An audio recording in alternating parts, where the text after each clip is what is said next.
of Skibo Castle, he had viewed, first with amusement and then with resentment, the attempts of Morgan's smaller companies to cut into his business. When the attempts became too bold, Carnegie's temper was translated into anger and retaliation. He decided to duplicate every mill owned by his rivals. Hitherto, he hadn't been interested in wire, pipe, hoops, or sheet. Instead, he was content to sell such companies the raw steel and let them work it into whatever shape they wanted. Now, with Schwab as his chief and able lieutenant, he planned to drive his enemies to the wall. So it was that in the speech of Charles M. Schwab, Morgan saw the answer to his problem of combination. A trust without Carnegie, giant of them all, would be no trust at all, a plum pudding, as one writer said, without the plums. Schwab's speech on the night of December 12, 1900, undoubtedly carried the inference, though not the pledge, that the vast Carnegie enterprise could be brought under the Morgan tent. He talked of the world future for steel, of reorganization for efficiency, of specialization, of the scrapping of unsuccessful mills and concentration of effort on the flourishing properties, of economies in the ore traffic, of economies in overhead and administrative departments, of capturing foreign markets. More than that, he told the buccaneers among them wherein lay the errors of their customary piracy. Their purposes, he inferred, had been to create monopolies, raise prices, and pay themselves fat dividends out of privilege. Schwab condemned the system in his heartiest manner. The short-sightedness of such a policy, he told his hearers, lay in the fact that it restricted the market in an era when everything cried for expansion. By cheapening the cost of steel, he argued, an ever-expanding market would be created. More uses for steel would be devised, and a goodly portion of the world trade could be captured. Actually, though he did not know it, Schwab was an apostle of modern mass production. Editor's comments. For J.P. Morgan, all of Schwab's talk about economies of scale and expanding markets meant only one thing. Until that night, it was assumed that Andrew Carnegie would continue building his own manufacturing companies to compete with the steel trusts that Morgan had helped put together. Morgan knew that for Carnegie to do so would require an enormous amount of capital, and Morgan also knew that Carnegie had always been strongly against raising money by selling stock in his company. What Schwab seemed to be implying was that rather than going to Wall Street for the money needed to fight the trusts, Carnegie might be interested in selling his business. This is the end of the editor's comment.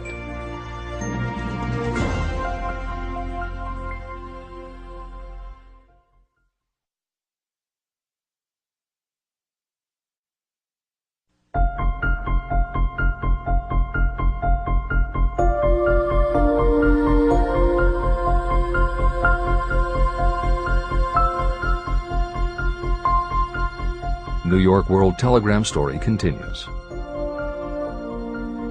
So the dinner at the University Club came to an end.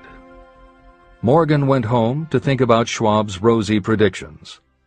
Schwab went back to Pittsburgh to run the steel business for Andrew Carnegie, while Gary and the rest went back to their stock tickers to fiddle around in anticipation of the next move. It was not long coming. It took Morgan about 1 week to digest the feast of reason Schwab had placed before him. When he had assured himself that no financial indigestion was to result, he sent for Schwab, and found that young man rather coy. Mr. Carnegie, Schwab indicated, might not like it if he found his trusted company president had been flirting with the Emperor of Wall Street, the street upon which Carnegie was resolved never to tread. Then it was suggested by John W. Gates, the go-between, that if Schwab happened to be in the Bellevue Hotel in Philadelphia, J.P. Morgan might also happen to be there. When Schwab arrived, however, Morgan was inconveniently ill at his New York home, and so on the elder man's pressing invitation, Schwab went to New York and presented himself at the door of the financier's library. Now, certain economic historians have professed the belief that from the beginning to the end of the drama, the stage was set by Andrew Carnegie, that the dinner to Schwab, the famous speech, the Sunday night conference between Schwab and the Money King, were events arranged by the canny Scot. The truth is exactly the opposite. When Schwab was called in to consummate the deal, He didn't even know whether the little boss, as Andrew was called, would so much as listen to an offer to sell, particularly to a group of men whom Andrew regarded as being endowed with something less than holiness. But Schwab did take into the conference with him, in his own handwriting, 6 sheets of copperplate figures, representing to his mind the physical worth and the potential earning capacity of every steel company he regarded as an essential star in the new metal firmament. 4 men pondered over these figures all night. The chief, of course, was Morgan, steadfast in his belief in the divine right of money. With him was his aristocratic partner, Robert Bacon, a scholar and a gentleman. The third was John W. Gates, whom Morgan scorned as a gambler and used as a tool. The fourth was Schwab, who knew more about the processes of making and selling steel than any whole group of men then living. Throughout that conference, the Pittsburgher's figures were never questioned. If he said a company was worth so much, then it was worth that much and no more. He was insistent, too, upon including in the combination only those concerns he nominated. He had conceived a corporation in which there would be no duplication, not even to satisfy the greed of friends who wanted to unload their companies upon the broad Morgan shoulders. When dawn came, Morgan rose and straightened his back. Only one question remained. "Do you think you can persuade Andrew Carnegie to sell?" he asked. "I can try," said Schwab. "If you can get him to sell, I will undertake the matter," said Morgan. So far, so good. But would Carnegie sell? How much would he demand? Schwab thought about $320 million. What would he take payment in? Common or preferred stocks? Bonds? Cash? Nobody could raise $1/3 billion in cash. There was a golf game in January on the frost-cracking heath of the St. Andrew's Links in Westchester, with Andrew bundled up in sweaters against the cold and Charlie talking volubly as usual to keep his spirits up. But no word of business was mentioned until the pair sat down in the cozy warmth of the Carnegie cottage nearby. Then, with the same persuasiveness that had hypnotized 80 millionaires at the University Club, Schwab poured out the glittering promises of retirement in comfort, of untold millions to satisfy the old man's social caprices. Carnegie capitulated, wrote a figure on a slip of paper, handed it to Schwab and said, "All right, that's what we'll sell for." The figure was approximately $400 million, and was reached by taking the $320 million mentioned by Schwab as a basic figure, and adding to it $80 million to represent the increased capital value over the previous 2 years. Later, on the deck of a transatlantic liner, the Scotsman said ruefully to Morgan, "I wish I had asked you for $100 million more." "If you had asked for it, you'd have gotten it," Morgan told him cheerfully. There was an uproar, of course. A British correspondent cabled that the foreign steel world was appalled by the gigantic combination. President Hadley of Yale declared that unless trusts were regulated, the country might expect an emperor in Washington within the next 25 years. But that able stock manipulator Keene went at his work of shoving the new stock at the public so vigorously that all the excess water, estimated by some at nearly $600 million, was absorbed in a twinkling. So Carnegie had his millions, and the Morgan Syndicate had $62 million for all its trouble, and all the boys, from Gates to Gary, had their millions. Editor's comment. The 38-year-old Charles M. Schwab had his reward, too. He was made president of the new corporation, United States Steel, and remained in control until 1930. When Schwab left U.S. Steel, he went on to found the mammoth Bethlehem Steel Corporation, of which he also became president. This is the end of the editor's comment. Riches begin with thought.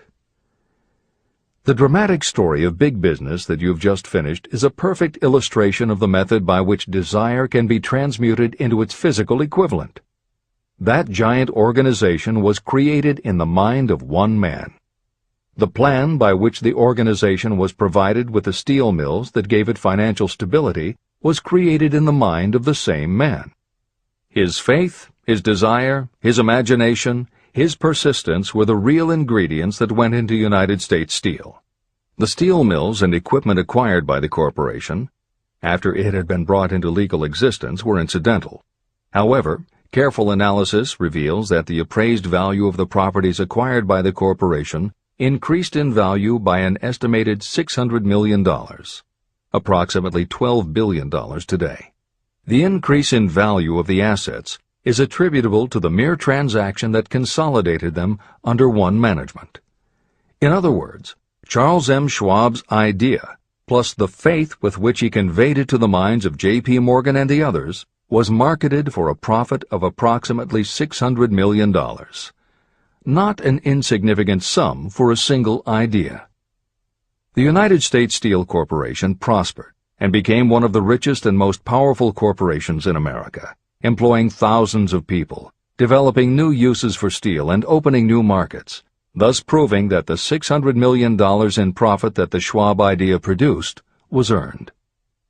Riches begin in the form of thought.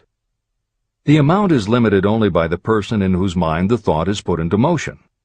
Faith removes limitations. Remember this when you are ready to bargain with life for whatever it is that you ask as your price for having passed this way. Editor's comments.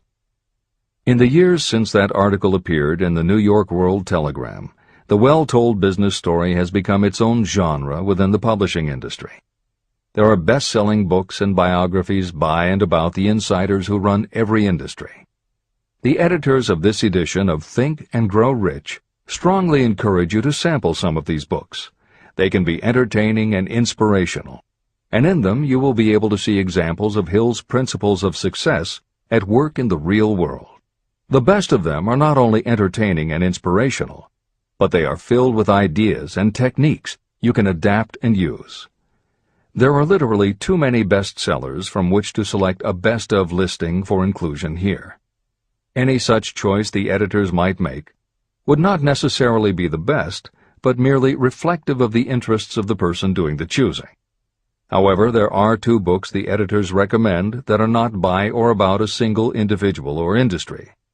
These books are In Search of Excellence by Tom Peters and Breakthroughs by P.R. Nyack and John N. Ketteringham. Each of these books deals with a broad spectrum of industries, and within each industry they single out certain companies and individuals for analysis. Both were published at the beginning of the business book trend in the 1980s, but there are few books since then that better convey the importance of faith in a good idea. In Search of Excellence, chosen by a panel of experts as the most influential book of the past 20 years, was a runaway bestseller and will likely be in print for years to come. Breakthroughs may be